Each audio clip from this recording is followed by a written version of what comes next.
अस्सलाम वालेकुम, welcome to नेज़ास kitchen. जी सब कैसे हैं? आज हम बनाएंगे पैनकेक।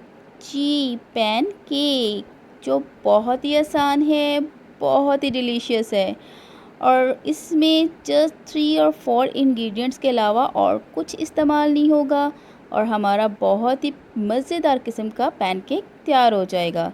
लेकिन अगर आपने मेरा चैनल अभी तक सब्सक्राइब नहीं किया तो वो पहले कर लें और बेल आइकन को ज़रूर प्रेस कीजिएगा। इसमें जो ऑल का ऑप्शन आएगा उसको भी ज़रूर क्लिक कीजिएगा ताकि आपको मेरी हर नई आने वाली वीडियो का नोटिफिकेशन सबसे पहले मिल सके। जी, और अगर आपको मेरी वीडियो पसंद आती है इसको लाइक और शेयर करना मत भूलिएगा। जी, अब हम चलते हैं अपने इजी टेस्टी यमी पैनकेक की तरफ। जी, इसके लिए सबसे पहले हम 2 अंडे लेंगे और उसका वाइट पार्ट और उसकी योक जो है वो हम सेपरेट कर लेंगे। अब सेपरेट क्यों करना है इसका मैं साथ साथ आपको बताती जाऊंगी। जी, देखिएगा कि जो वाइट पार्ट है उसमें योक ऐड ना हो जाए, बहुत केयरफुली आप इस तरीके से निकाल सकते हैं। ये देखिए कि अगर इसमें अगर थोड़ा सा भी योक ऐड हो जाए तो जो रिज़ल्ट हमें बीट करने के बाद मिलते हैं वो नहीं मिलेंगे, क्योंकि बीट करने से ये 5 गुना राइज़ होता है। जी, इसको अब थोड़ा सा बीट करके हम इसमें 4 टेबलस्पून फाइन फ्लोर मैदा ऐड करेंगे। जी, इससे ही टेबलस्पून होने चाहिए, क्योंकि आप जो भी केक बनाएं, चाहे वो पैन केक हो चाहे वो स्पंज केक हो, कोई सा भी केक हो, उसमें जो मेजरिंग है वो बहुत मैटर करती है। जी, अब इसमें half tea spoon baking powder add करेंगे और 2 से 3 ड्रॉप्स वैनिला एसेंस। अगर आप वैनिला एसेंस ऐड नहीं करना चाहते तो no problem, it's up to you. जी, इसके बाद इसको हम अच्छी तरह से मिक्सअप करेंगे। अब इन सारे इंग्रेडिएंट्स को अच्छी तरह से मिक्स करके इस तरह का क्रीमी फॉर्म में हमने लाना है।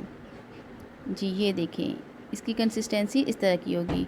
अब हम चलते हैं इसके वाइट पार्ट की तरफ, उसको बीट करते हैं। अगर आपके पास इलेक्ट्रिक बीटर नहीं है तो नो प्रॉब्लम, आप हैंड बीटर के साथ भी कर सकते हैं, लेकिन उसके साथ थोड़ी सी मेहनत करनी पड़ेगी। आप देखिएगा कि किस तरह ये 2 अंडों की सफ़ेदी जो है किस तरह राइज़ होती है 5 गुना, और ये बहुत ही फॉमी और फ्लफ़ी हो जाएगी।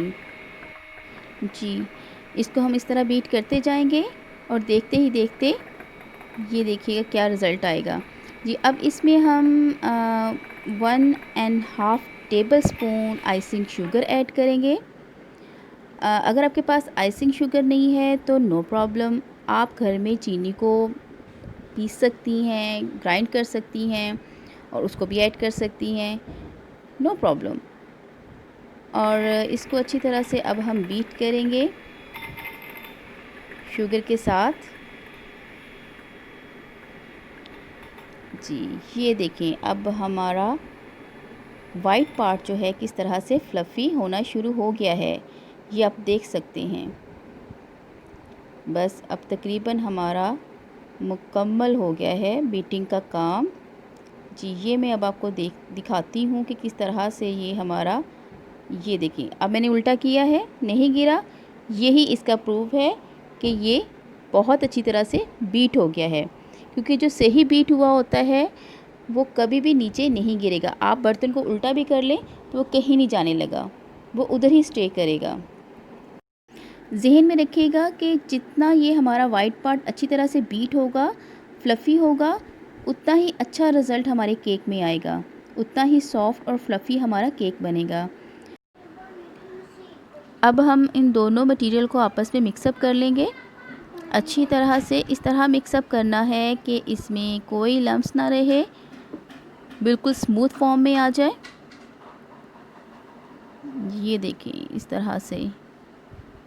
जी, ये अब हमारा क्रीमी फॉर्म में आ गया है। अब चलते हैं इसके नेक्स्ट प्रोसेस की तरफ।